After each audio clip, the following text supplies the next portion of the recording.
Hello everyone to another Ubuntu Basics video. In this video, we will cover the Ubuntu file system.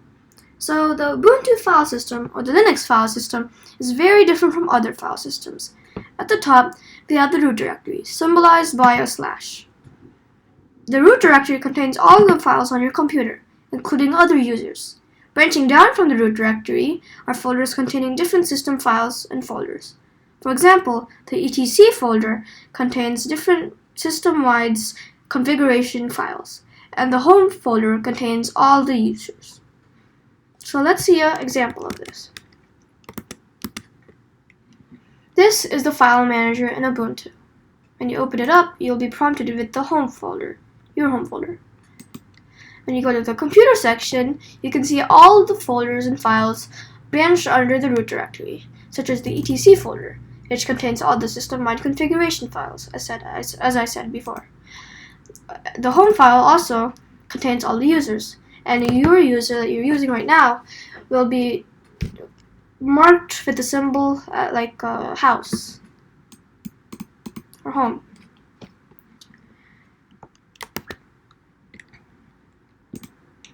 Some people like to be sneaky, and they hide their files, but you can still find them. You can show hidden files by going to the File Manager and clicking Show Hidden Files. You can also type in ls-a into terminal, or use the shortcut Ctrl+H while you are in the File Manager. So let's see an example of this. Let's say I'm trying to find secret docs, which is a hidden file that I need to find. So if I press Control and H at the same time, I can find secret docs right here. And these are all the other hidden files. All the hidden files are marked by a dot in front of it. I can also go to View and Show Hidden Files. Just Control H, as you can see here. If I unclick this, all of them will be gone. They're hidden. I can also go to Terminal by pressing Ctrl-Alt-T and typing in ls-a. As you can see here, these are all the files that are hidden, and they all have dots in front of them.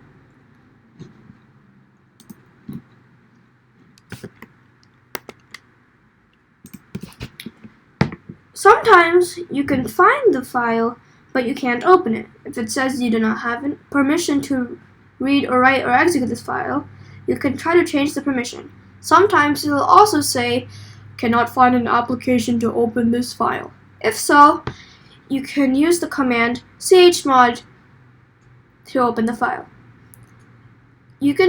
For example, you can type in chmod 754 myfile, which will change the file permissions for my file, which is the file I'm trying to change the permissions for. There are 3 digits. The first one for the user, the second one for the group, and the third one for the others. 4 stands for read, 2 stands for write, and 1 stands for execute. You can also give no permissions with a 0. You can add the numbers to get both permissions. For example, if you want to give only write and execute permissions, then you can add 2 and 1 to get 3. Simple math. So pause the video and try to figure out what chmod 754 myfile will do to the user, the group, and others wanting to use the file's permissions.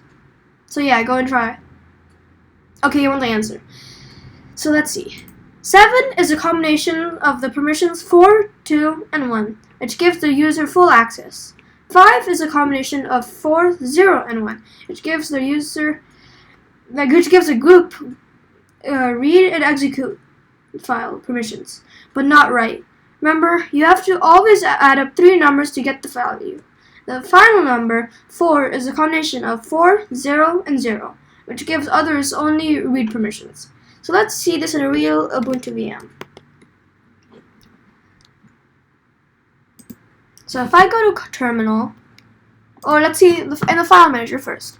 I'm trying to find a file that says file with no permissions. If I try to open it, it says the file is of an unknown type, or it doesn't have an application to open it.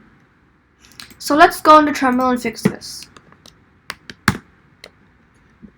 If I see let me see which one it is again.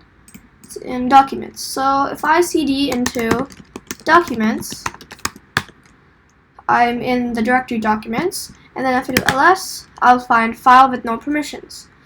If I try to open it by doing gedit file with no permissions, I cannot open it because I do not have the permissions. So if I do chmod 777, which will give all users, groups, and others permissions, file to permissions to file with no permissions, anyone can open the file.